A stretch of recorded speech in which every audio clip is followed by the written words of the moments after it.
Welcome to Thursday Night Raw here on Recovering Addict. Let's get. Yeah, go ahead, do it. Let's do No, this. That's copyrighted. I can't say Yeah, that. probably true. That's 100%. That's copyrighted. Y'all know what I was going to say. I'm LT and I'm an alcoholic addict. There's 2 times in my life I hit rock bottom. I'll tell you about that after they introduce themselves. Go ahead, Link. You're first in line. Now you are. Oh, I'm first in line. I'm Felice. I'm married to an alcoholic addict, and I'm the winner. Chicken dinner. I said hello first. Felice is the co-host. I am the co-host, Link Weaver, the son of an alcoholic addict. No There he is. relation to the Cocoa Yeah. Monster. He is the Coco host. When I was little, it was the Cocoa Monster. So if this is the first time you're catching the show, what we do is education. We read from literature. We learn from books. We want to know what the heck is up with addiction. And more than that, we want to apply it to our own lives so that we can understand how to live the rest of our lives the best person we can be, the happiest we can be, to the most amount of pleasure, least amount of pain without using drugs or alcohol.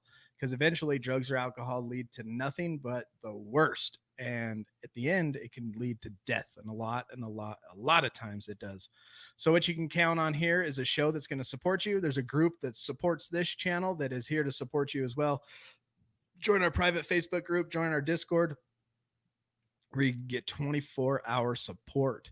Tonight is going to be the last night in our book, Addictive Personalities. I'm going to finish this little chapter about family and is this passed down from generation to generation, and just some studies that they've done and what it looks like, and maybe you'll relate. And then there's a little bit more in this book, but I don't think it really has anything to do with like an application to our recovery that we could teach well. So if you bought the book, finish reading it. I'll finish reading it, of course. But we're just going to Sunday night jump into our new book. Our new book is called It Will Never Happen to Me by Claudia Black. We have these books in the links in the description. Go ahead, click that link and grab yourself one. By clicking that link, you actually support this channel and you pick yourself up a good book that we can follow along with each other. And those of you who do buy the books and who do study along with us, if you would ever like to come on the channel while we're going through the book and say, hey, this stood out to me, let me know and I'll drop a link in the comments and you guys can jump on. You guys, this is your show too. You're more than welcome to come on anytime you want.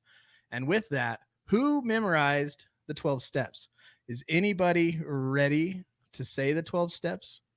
Teresa. Come on, somebody's got to be a taker. Get on here. Peter. Say the 12 steps from memory, like y'all committed you do. Y'all can do it. I know you can. I can do it, kind of, barely. If I review them once, then I got it. But if I haven't said it for a couple of days, then it's gonna take a minute. But on that note, we're going to jump into our AA thought of the day from the 24-hour a day. Today's August 27th, and this is AA's thought of the day.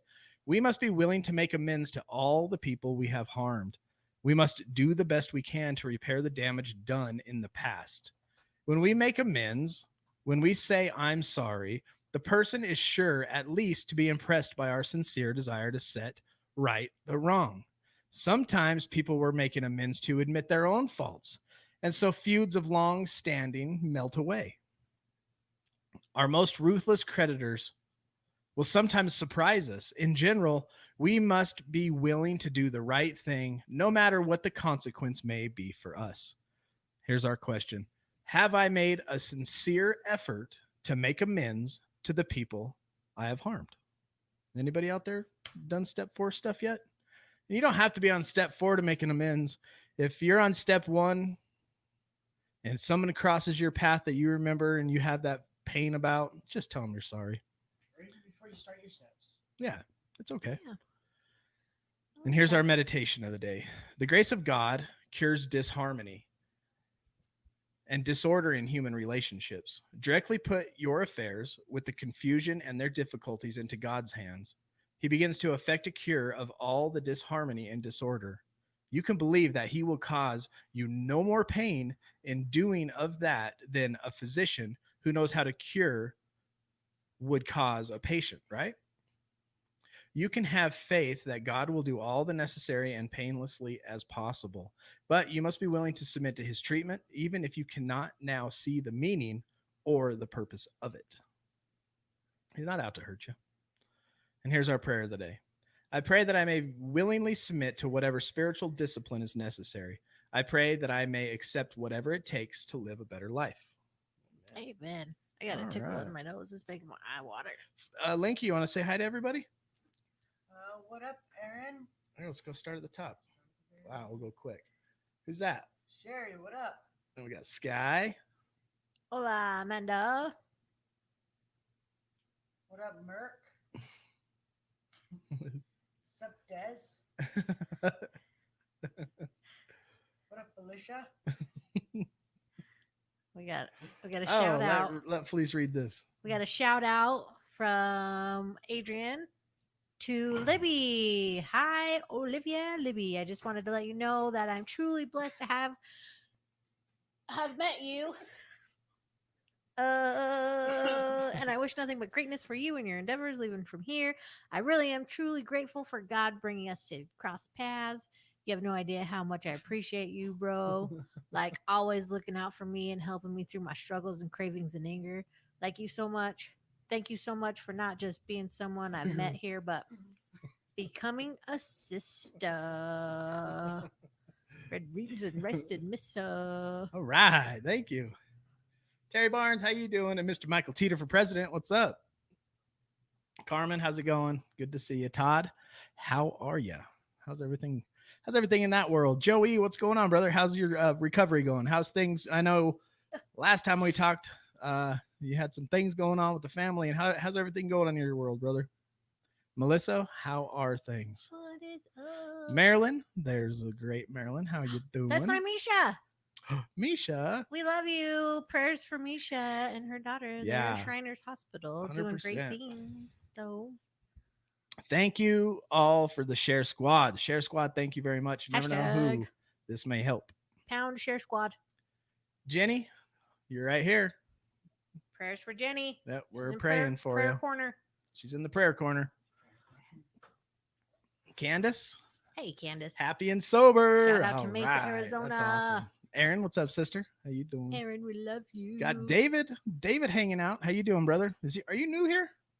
I don't think I've Gianotti. seen that name I think that's before. how you say it. It sounds like very cool. I bet you say it with an H sound though. Gianotti. Gianotti? I don't know. Maybe he can help us. Hey, brother, you're new here. Let us know how you doing, and if He I says should his know you, forgive me. Second time. Second time. Good. I'm glad. Glad you're here. Thank you for watching. Thank you for being here. Hopefully, we can add some value to your recovery. What's up, B? How you doing, brother? How things over there and down under? And Sky, gotta be real there's hanging my out in the girl. family. What's up, Raina? What up, Brina? Hello. Right on. That's you, Felice. Good evening. Amazingly, this week has been actually striving with positive and happy vibes with my sobriety friends at the Sawyer House. Boop, boop. Each ladies are on track. Good job, ladies. We're very proud of you. That's amazing. It's Good good to hear. job. Congratulations. Proud. Whoop, whoop. Yes, good job. That's so cool. Mayor's daughter's in the house. How are you Hey. doing? What is up? I'm still technically on time. I just could not type yet. Mm. No worries. Not on time unless you say hi. I ate. Yes, this is live, Mr. SquarePants. Read my square pants. Hey, Remy thanks for watching on SquarePants. Periscope. Appreciate that. Are you interested in recovery? Let us know about yourself, brother. Because that's what we do. We talk about recovery. We go through books and education on recovery.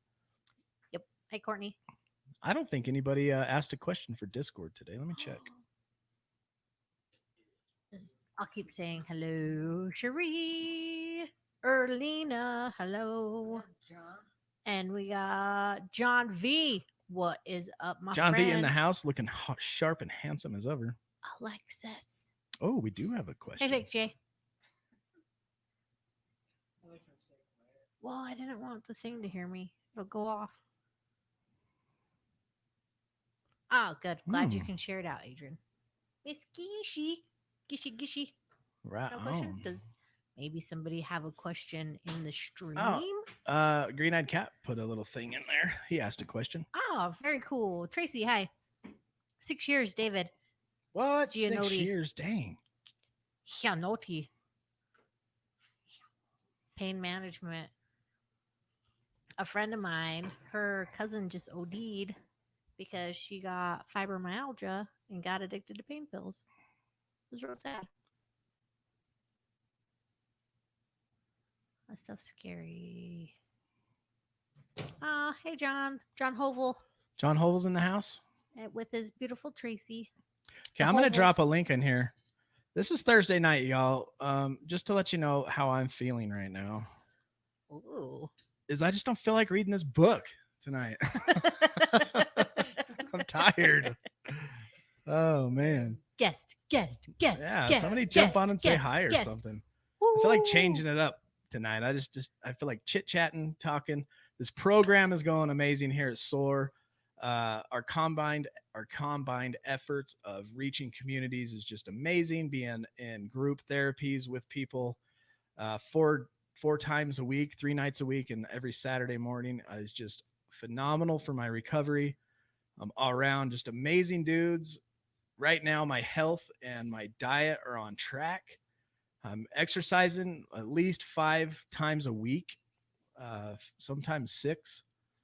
And my physique's coming back. My strength is coming back. The alcohol body is leaving me.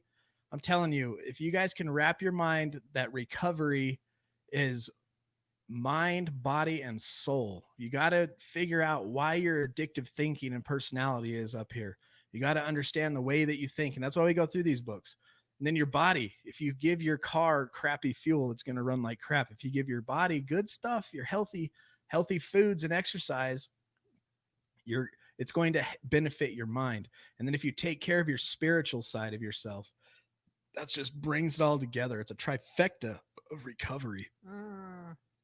And this place is real. Yeah, Freestyle Thursday. Freestyle Thursday. Freestyle Thursday. Teeter's got a question for you. Then it doesn't count, Teeter. My goodness. I have a Discord question. No, you have a YouTube question. That's a YouTube question, bro. The disease, alcoholism. The disease If of alcoholism. Both parents are alcoholics. Is it true that it can be in the genes? That's exactly Genetics. what we are going to talk about tonight. We just got a few minutes of freestyle love. That is a very good question, Michael. Yep, that's exactly what we're going to get into this book. And this, like I said, is our last night in Addictive Personality. This will be the 4th book we've wrapped up onto our 5th. And I decided that we are going to go through It'll Never Happen to Me by Claudia Black, because it was neck and neck. I think it was an exact tie of this and the AA book. And I think everybody had already purchased this that wants to really go through it. So we're going to go through this one. It may be a different style that I go through it. I'm not sure yet, because I know that it's not just a easy read. So I may read them and actually plan out like speech type topics. I don't know yet. We'll see. Sunday night, we're going to do an overview of what this book. Oh, Marilyn, thank you. Wow. We do recover better together. We do. Ain't Thank no you lie. so much. Appreciate that. Super chats are available now if you do want to support us. Thank you so much, Marilyn. Appreciate At a that. recovering addict YouTube channel near you. So yeah, we are definitely going through this book next Sunday. And then what I have up after we get through this book is we are going to go through AA. And then maybe we'll go through the NA book. I think it was the first 190 or first 90 pages or something like that. We can go through that as well. I've heard that the NA is like the NLT of the recovery. Joe E., hurry up in the tub so you can jump on and tell us hi. Okay? You're done. I decided. You're done. Get out of the tub, kids. Don't get any water on the floor. Love Junior's shirt. Star Wars. Star Wars. Heck yeah. You can't do that, Dad. Merc, you know why I have that song stuck in my head. That's your fault? No, I Oh. sent it to him. Oh, funny. Says doing well, trying to be strong for those around me. Sometimes easy, sometimes tough. Tonight it's a split. That's kind of how I feel. I just feel like blah.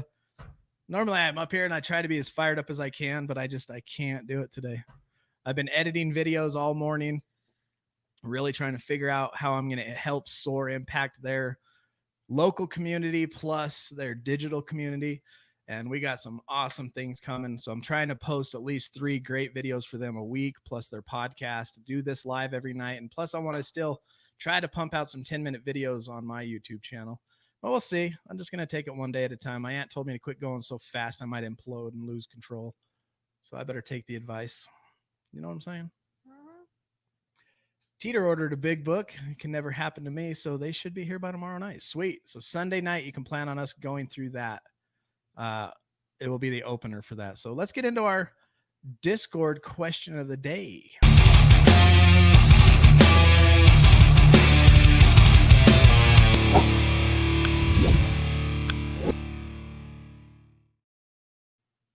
Question of the day. Discord's question of the day comes from Green Eyed Cat, and it's a very similar question to Teeter's, which is just going to take us right into our topic tonight. It says the difference between addiction being in our DNA, or do we play out our parents' behaviors? So basically, is it genetic?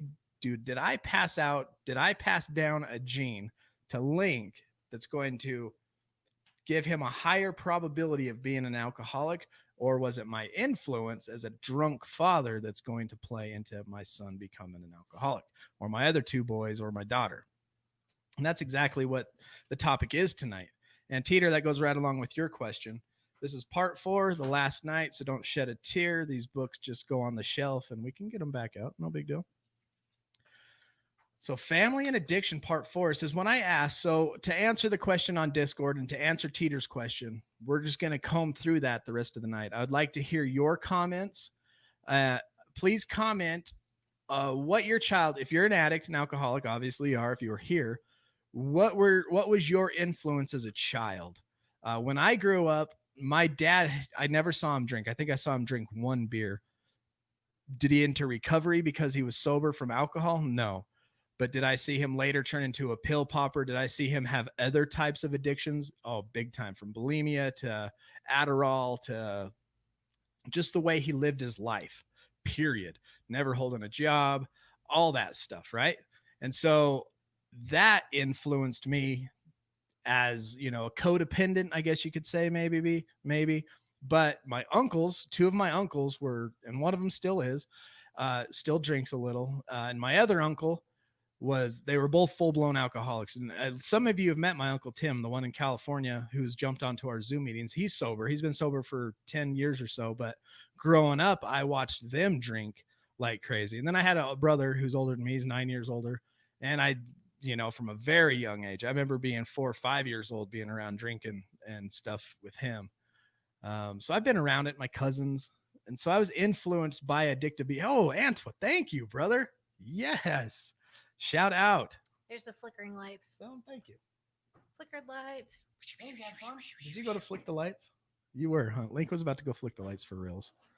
And so I definitely was influenced by the drugs and alcohol that were around me. But most off my dad and his addict mind. He may not have been using a certain substance when I was young, but by the time I was a teenager, he was definitely using substances, hidden. But his whole way of living, his whole way of thinking, we never knew what was going to happen. We were always going, whoa, we're going this way. Whoa, we're going that way. You know, that unstable mindset. You never knew what you were going to get. He was a total addict, dry drunk type of person, and still is completely. My mom took pills. My bio dad drank. So it could be DNA, right? What do you guys think? Do you guys think it's influence or DNA or both? What are we crying at Merc about? Because his dad went to get milk and never came back. Wow. One of those stories. That's crazy, bro. I've thought about doing that sometimes. It's so hard to decide if family. I think family has a lot of influence because, like LT, my family was all a bunch of alcoholics and drug addicts. But 2 people, 2 different scenarios.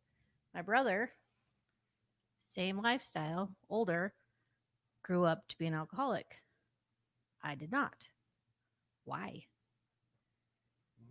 I very well could have. But you grew up to be codependent. What did Big Green Eyed Cat say? Go to Josh first, or go to Aubrey, or either one. I don't know.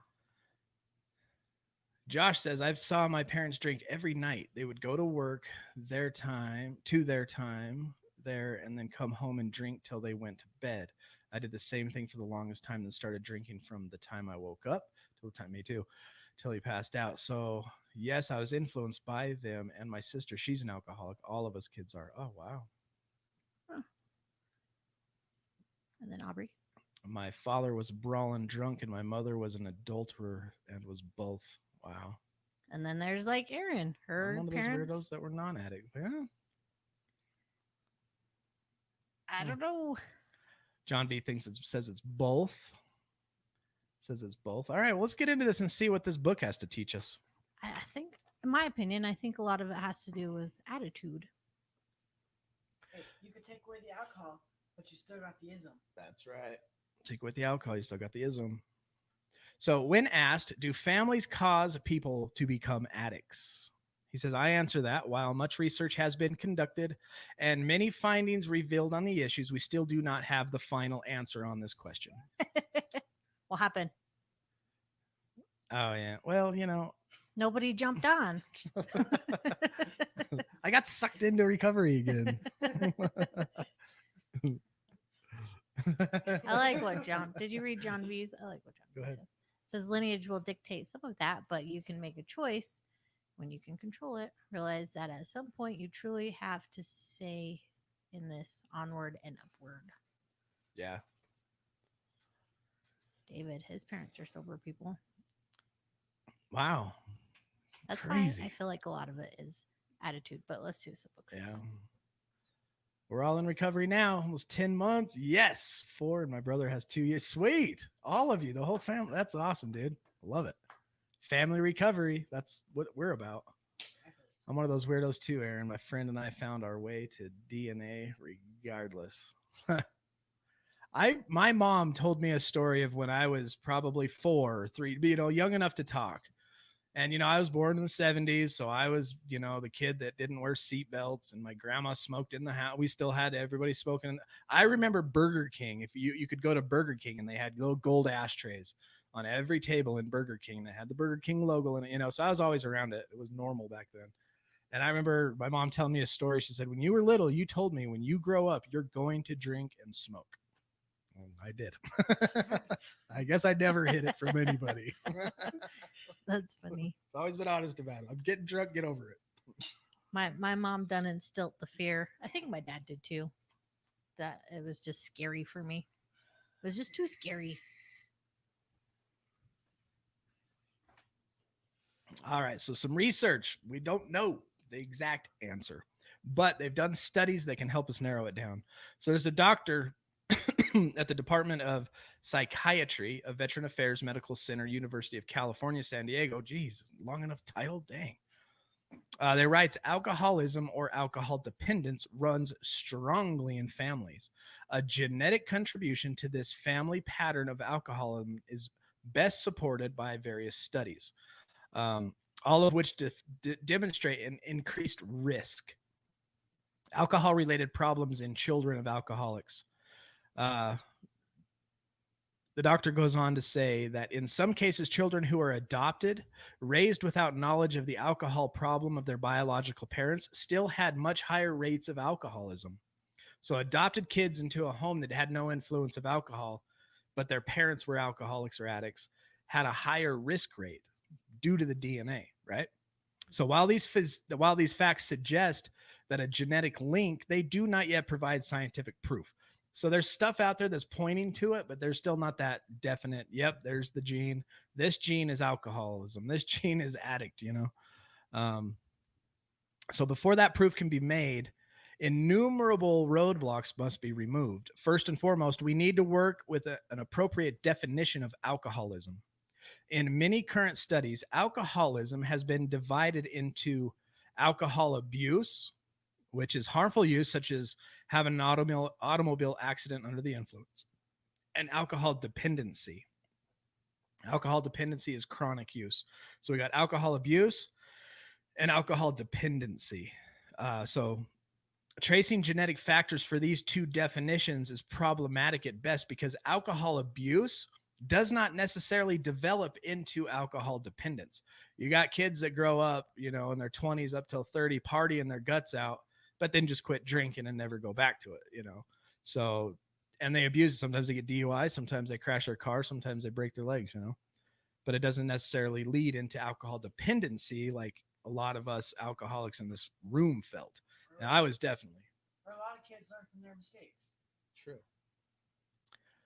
Another obstacle occurs when we try to determine who in our families was an alcoholic 2 or 3 generations. So it's hard to determine who in the family has the gene, right?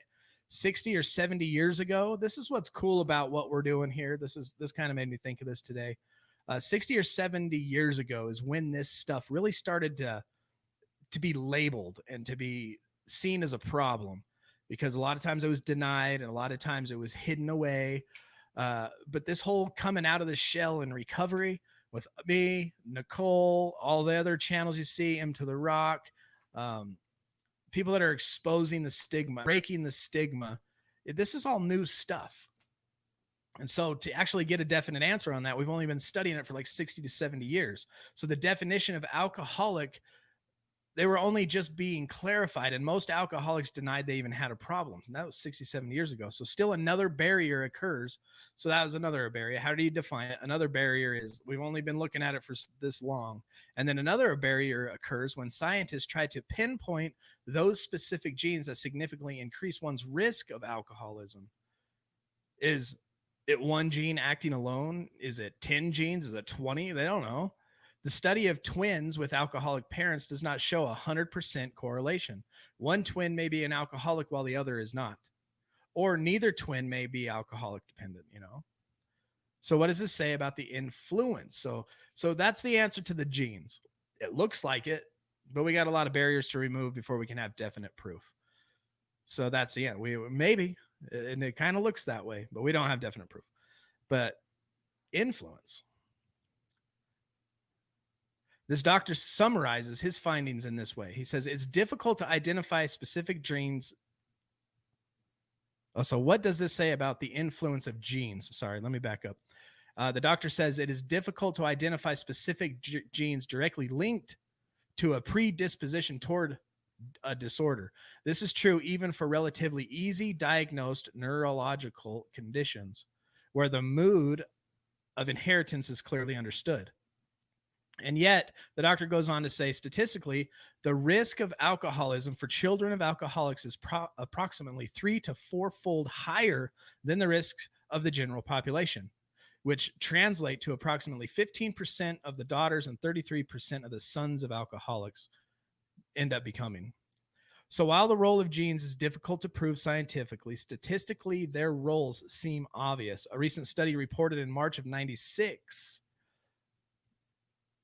additional statistic about genetic risk factors. This research showed that depending on the genetic disposition, men who at the age of 20 had to drink more alcohol than other people to feel its effect were at an increased risk of becoming alcoholics within the next 10 years. I was like that. I was one that had to drink more. I come from a family of alcoholics, right? And this is saying maybe this has to do with the genes that I was given. But when my buddies would drink, they would get drunk sooner than I would. And I would have to drink twice as much as them. And then it would just go on to oblivion from there. But I always had to drink more than they did to get as drunk as they were. Anybody else experience that? What do we got in the comments? Aubrey's talking about the big book. I agree, Joe. That's I the agree. first 164 pages. Vic said his grandfather died of liver failure. Father almost did as well. And when I drink, it's insatiable. Insatiable. Me too. I have to drink to an excess. I have to drink until it's gone, and then I'm pissed. Or I drink until I black out and pass out. That's me.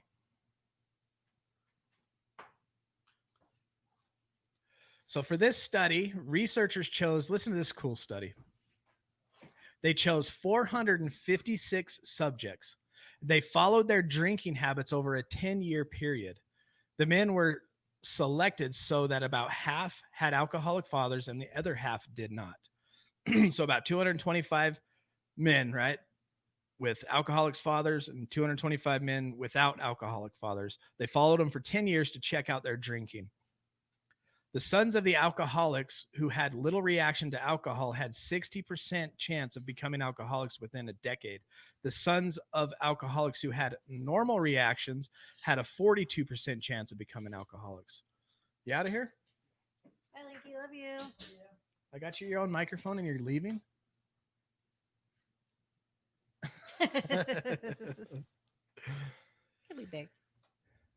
For the men whose fathers were not alcoholics, the risk factor dropped to 22% for those with little reaction to alcohol and to 8.5% of those who had normal reactions to alcohol.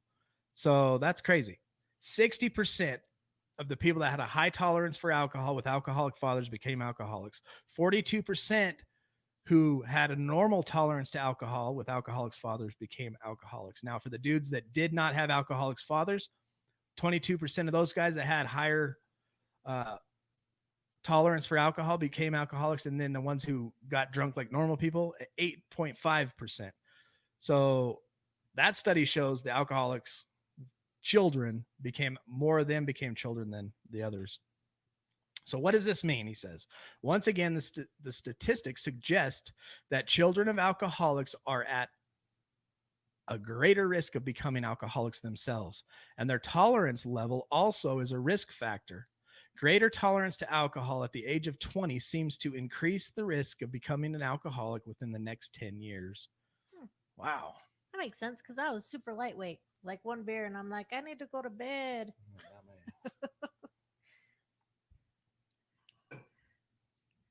Raina, she was a lightweight too. One beer, buzzed, but it never ended until I was passed out. Violent. So 2 beers. Just 2 beers, and she's fighting somebody. Yep, as she said, normal drinkers would stop and never touch it again. Yeah. I just didn't like the feeling of not being in control of myself. That was my biggest hindrance to not getting drunk. I loved that feeling. And I think a lot of it was a fear of being taken advantage of. So I only would ever drink around people I trusted, and usually not very much. Is fear.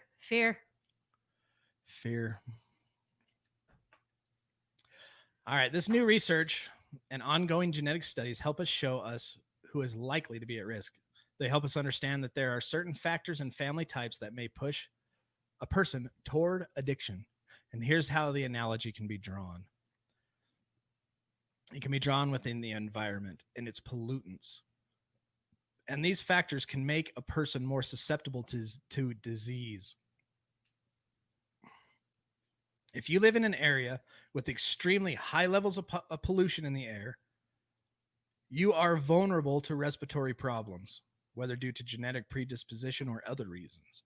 You will have a higher chance of developing respiratory disease. Your risk increases the longer you live within a polluted environment. See where they're going with this? See where we're driving? So families work the same way, offering certain polluted attitudes, values, beliefs, and behaviors that push members towards addiction or co-addiction. How were you raised? Were you in a polluted environment? I was. Because the risks increase. You're in a polluted environment, the chances are higher that you're going to get polluted, right? Mm-hmm. And so that makes you want to look at your past, okay? Look at the way you were raised, look at the way you became, and now you're clean and sober. Now look down if you have children and say, what kind of environment are they living in? Am I raising my kids in a polluted environment? And then make the correction. I'm having to do it every day. Depending on the levels of these polluted attitudes, values, beliefs, and behaviors, family members will have a greater or lesser likelihood of developing the illness we call addiction. Our society has attitudes, values, beliefs, and behaviors that are polluted as well that can definitely push a person with addictive tendencies toward addiction. Here's another analogy. If both my parents have had cancer, my siblings and I have a higher chance of developing cancer as we grow older. It does not mean we'll get cancer, but we have a higher chance of this happening with someone who grew up in a family with no history of cancer. This is similar to people growing up in an addictive families. that have higher chances of developing addiction. So is it genetic? Is it learned? Is it the environment? In all likelihood, it's a combination of all three. So in the next section, we're not going to read the next section. So that's it. Oh, cliffhanger. So Tune in next time. I guess the point of that chapter is if you're living in a high risk, polluted family and they're all addicts and have passed on genes to you, are higher at risk for it. And keep that in mind if you have children and you've been an addict and your parents are addicts, that they may have a higher risk of being an addict. And now change the environment to, lower that risk. Live your life to lower the risk of addiction for the people around you and the people that you care for now. Yeah, break that cycle. Break it. Break the cycle. Oh, Link's back. Oh, hi. What are you doing? Screwing my chair. Huh? Screwing my chair. Okay. Well, I can raise this up.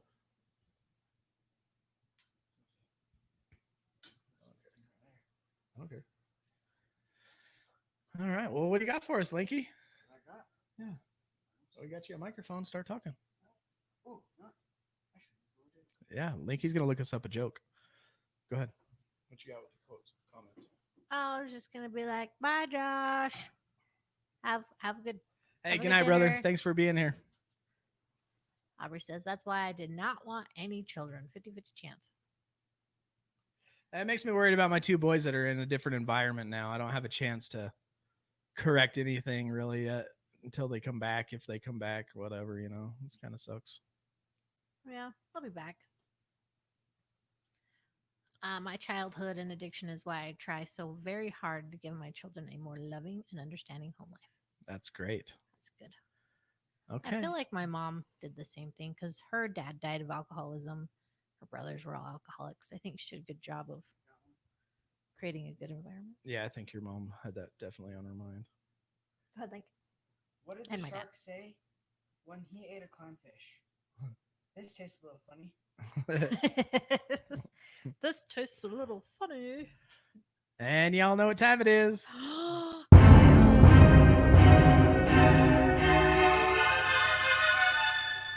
Hello, hello, hello, my recovering addict family. I'm here as always with that motivational quote on Recovering Addicts. Without leaps of imagination or dreaming, we lose the excitement of possibility. Dreaming, after all, is a form of planning. Gloria Steinem. And we've definitely got to remember that in these times. Keep dreaming, everyone. And as always, you guys know what to do. Let's bring it together and continue to spread that love.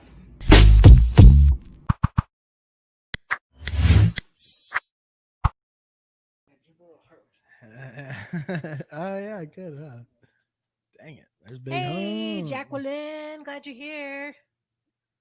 Could someone please help me this week? We are on different kind of resilience. I don't understand emotional resiliency. Ooh. Are That's you a- a resiliency master? or I'm a something? master resiliency trainer, actually. I am. On base, I took a bunch of courses, 2 different times, like lots of courses, and become a master resiliency trainer. Maybe I'll have to bust out some of that old content and teach resiliency. It's funny because the resiliency that they taught me, and everybody always drives it to the big tragedies, the big T's, right? Everybody has a point in their life where it was pre or post. A date is set in their lives. One with us would be Link, right? On May 30th, 2017, our life went from before that day and what things are now after that day. And we have a lot of just normal conversation as we're talking around the family, just in everyday life. That was like, before the accident, no, this and that before. Well, that was after the accident, and those are big tragedies. And the resiliency teaches you how to deal with the small T's, the small A's, right? How do you deal with sitting in traffic? How do you deal with small, it's basically the exact same thing we teach in recovery as far as one day at a time. But maybe I'll bust out some of that stuff. That would be. Is there anything in good- particular? That would be good for like a 4-part series or something. That would be. What's up, Michael? How you doing, brother? I miss you guys. There's only a few people I miss, and you're one on the list. Aw, that's sweet. I got another joke. Hey, brother, I'm glad you're here. Thanks for tuning in, man. That's cool. Teeter, my grandma used to hide her beers and under the stuffed animals in the playroom. How do you put an astronaut to sleep? How? You rock it. Rocket. And I had made the right decision. Even girlfriends left me years ago because I told them I did not want to have any children. Aubrey, maybe that was a good thing because you are an ornery bear. Just kidding. Just kidding. He would have been a soft. He would have been a big teddy bear for sure. Yeah, please hit that like button, you guys. Please, please, please. Good, my dude. I'm glad, brother. How are things going for you? You look fit in that picture. Man, look at your shoulders. They're all ripped. Dang. He checking you out, Checking you out, Mike. brother.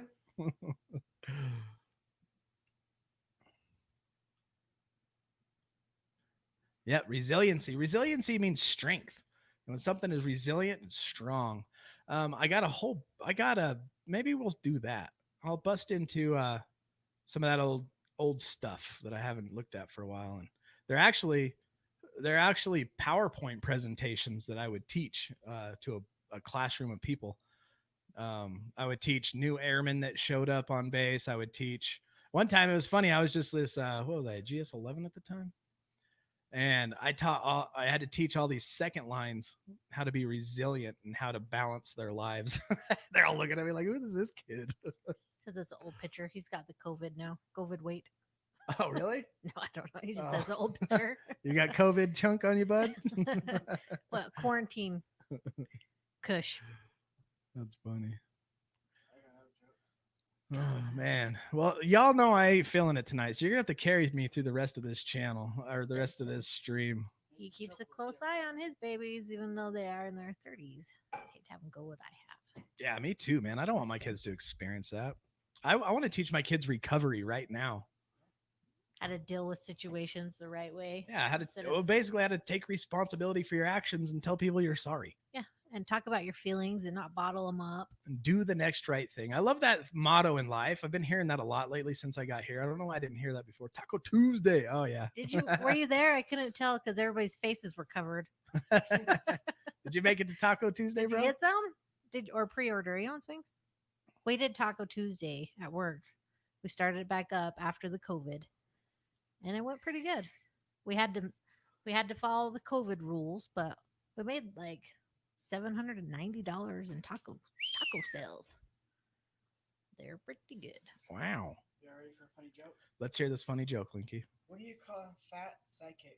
What? A fortune teller.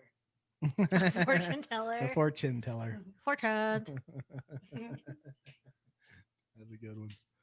Yeah, I've been hearing this a lot lately. If you don't know what to do next, just do the next right thing. Like right now, when we leave here, right? As soon as this live stream ends, I hit the button. What would the next right thing be to do? Turn off all the lights, save power and energy, make sure my mess is cleaned up. What would be the next right thing to do? Get in the car, make sure the doors are locked, put my seatbelt on. What's the next right thing to do? Make sure, every step you take in life, what's the next right thing? And if the next step you go to take is the wrong thing, don't take that step. You know where I first heard that phrase from? Mm-mm. Frozen. Really? Frozen #2. The best advice I've ever gotten from a Disney movie. Yeah, that's some I was good like, that's advice. amazing.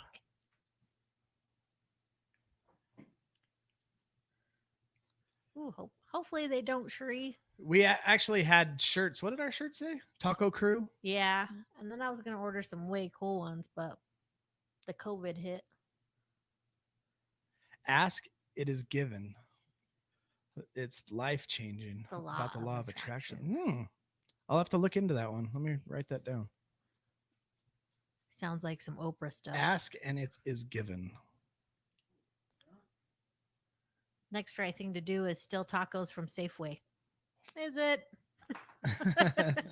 Is that the next right thing? Aubrey, your bad influence. Just come down to Utah on Tuesdays. Fly down here real quick. Get up on the base and we'll give you some tacos. Yeah, try to get on base. If you're retiring, I'll hook you up. Oh yeah. Frank is retiring. Is he finally? Yeah. After 787 years? Yep. So I hooked him up with some free tacos. I was like, take as many as you want, man. Look at that guy. He worked his Retiring. guts out, worked his whole life in this place. for the most part unappreciated. And his life culmination turned out to be free tacos.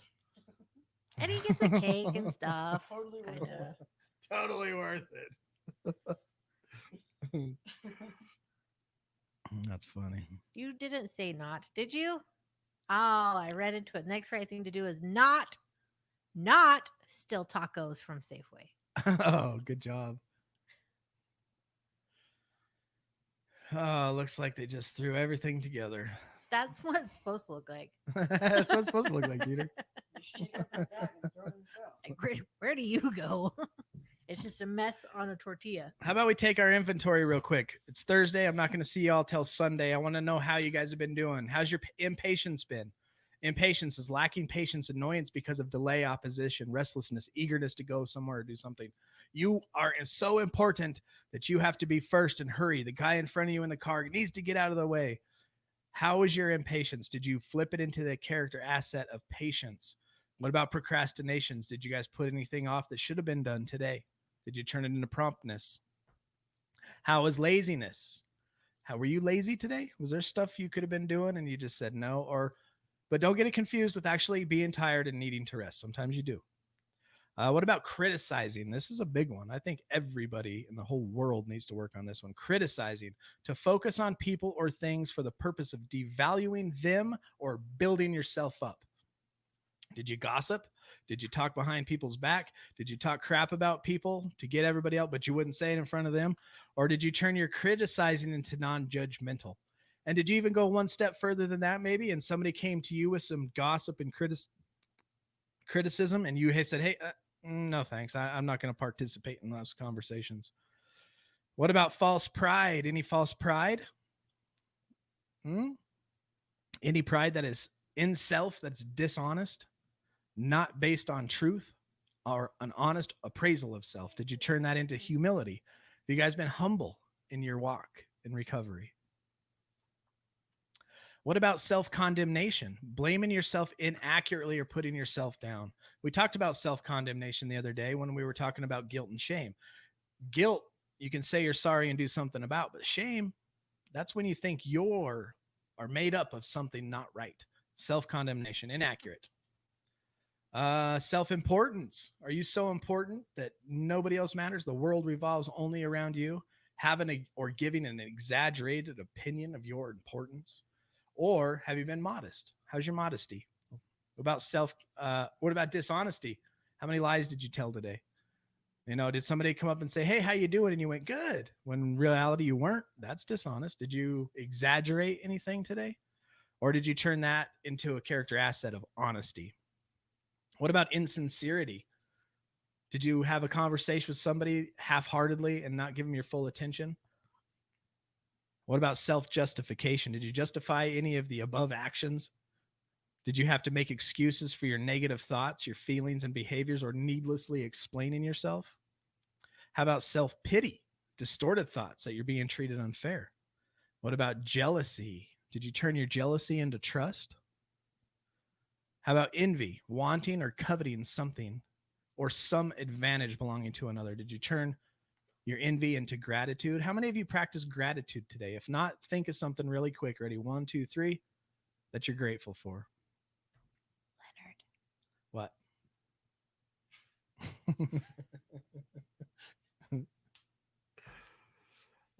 What about vulgar or immoral thinking? I said something off the cuff, knee-jerk reaction, right to Frank as he was sitting here today. And I said, oh, I'm sorry. That's vulgar and immoral. I'm sorry. And we left. Did you turn it into the character asset of value-oriented thinking? Doing the next right thing. That's value-oriented thinking. How about destructive anger? Anybody freak out, throw anything, punch any stuff, say anything, and hurt anybody's feelings? Did you turn it into constructive anger? Do you remember the difference between destructive and constructive anger? Constructive anger is when you see things that are wrong and need justice, and that makes you angry. And so you do something about that to make better the world. Destructive anger is wanting something you want so bad right now you freak out and throw fits. How about resentment? Did you turn your resentments? You work a step forward, you get rid of anything and turn that into forgiveness. And then negative thinking. Are you thinking inaccurately about yourself, your situation, or your circumstances in life with that sense of hopelessness? churn it into positive thinking. How's everybody's defects today? Aubrey's got a lot to say. Oh, and wanted to go back to Jeanette. She said, I worry so much about my oldest because a lot of his childhood was mom and dad being more self-absorbed and deep addiction. I felt it was important for him to talk to a therapist as he's 15 now, and I have made sure to speak honestly to him about everything. I tell him constantly to do better than his father and to break the cycle. Good on ya. So aware and putting so much effort forth. I love it. Good job. And I applaud you for being honest with your kids. I think they really appreciate that. Next right thing to do is not tell your wife the truth about how she looks. Funny story. I asked LT if I looked fat in a shirt once. Remember? No, you said, does the shirt make me does the shirt make me look fat? And he said, no, your fat makes you look fat. I was like, but the shirt's cool.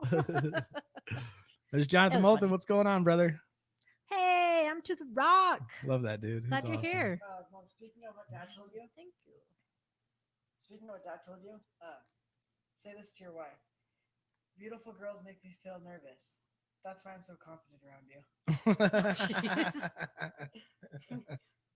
Don't say that.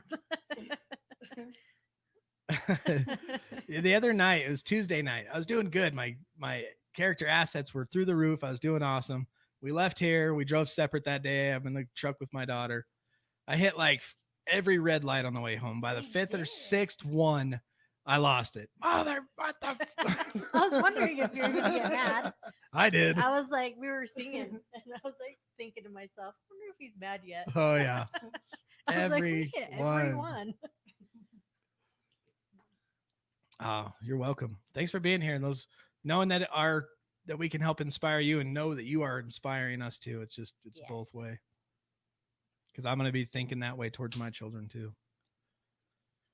Frustration was off the hook today, huh? Getting your laptop up to par. Oh yeah, that's a tough one. Me and computers and my patience, like learning all this stuff, especially editing, because you have to stop, render to watch it smoothly, to edit it correctly. And it just takes time. Now I'm just like,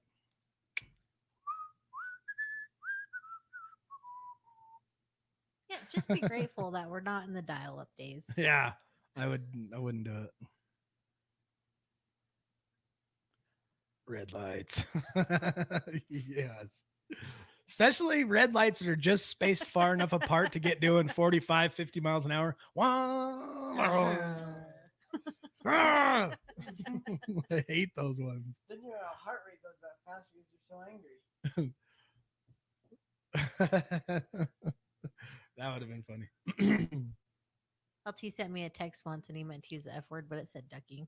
So I sent him a GIF. Duck. Ah! That was funny. Amen, Aubrey. I'm interested. Do women genuinely expect an honest answer when they ask, do I look fat in this? I do. I feel like I'm the only That's one. a no-win situation. You're either honest and you're in trouble, or you just beat around the bush about it and then you're lying. So did I make you feel like you were in trouble? I didn't care. I was like, you're fat makes you look fat. I'm losing this battle no matter what. And I just wanted an honest answer because I didn't want to look like a fatty. Now, she's going to be more mad if you let her go out as a fatty and not tell her. Just saying. It is a setup. If there's a red light for 3.5 minutes and there's nobody around, I'm driving. I run red lights probably 3 times a day. I asked a cop one time. I'm like, hey, if I'm at a red light, say it's 3 a.m, because I used to go to work really, really early. And he's like, I'm not telling you to break the law. Get to work. I said, okay. It was snowy. Mark does it too. He turns left on red lights. Thank you, Jeanette. That makes me feel pretty. Oh, 100%. Yeah, I bet me and Mark drive the exact same. Probably. I feel pretty. Oh, so pretty. She said you're gorgeous. This was a long time ago. Yeah, Jeanette. And I actually weigh like 40 more pounds than I did then. Imagine what I'm thinking. I wear baggy shirts, so they definitely don't make me look fat. Just my fat makes me look fat. All right, y'all.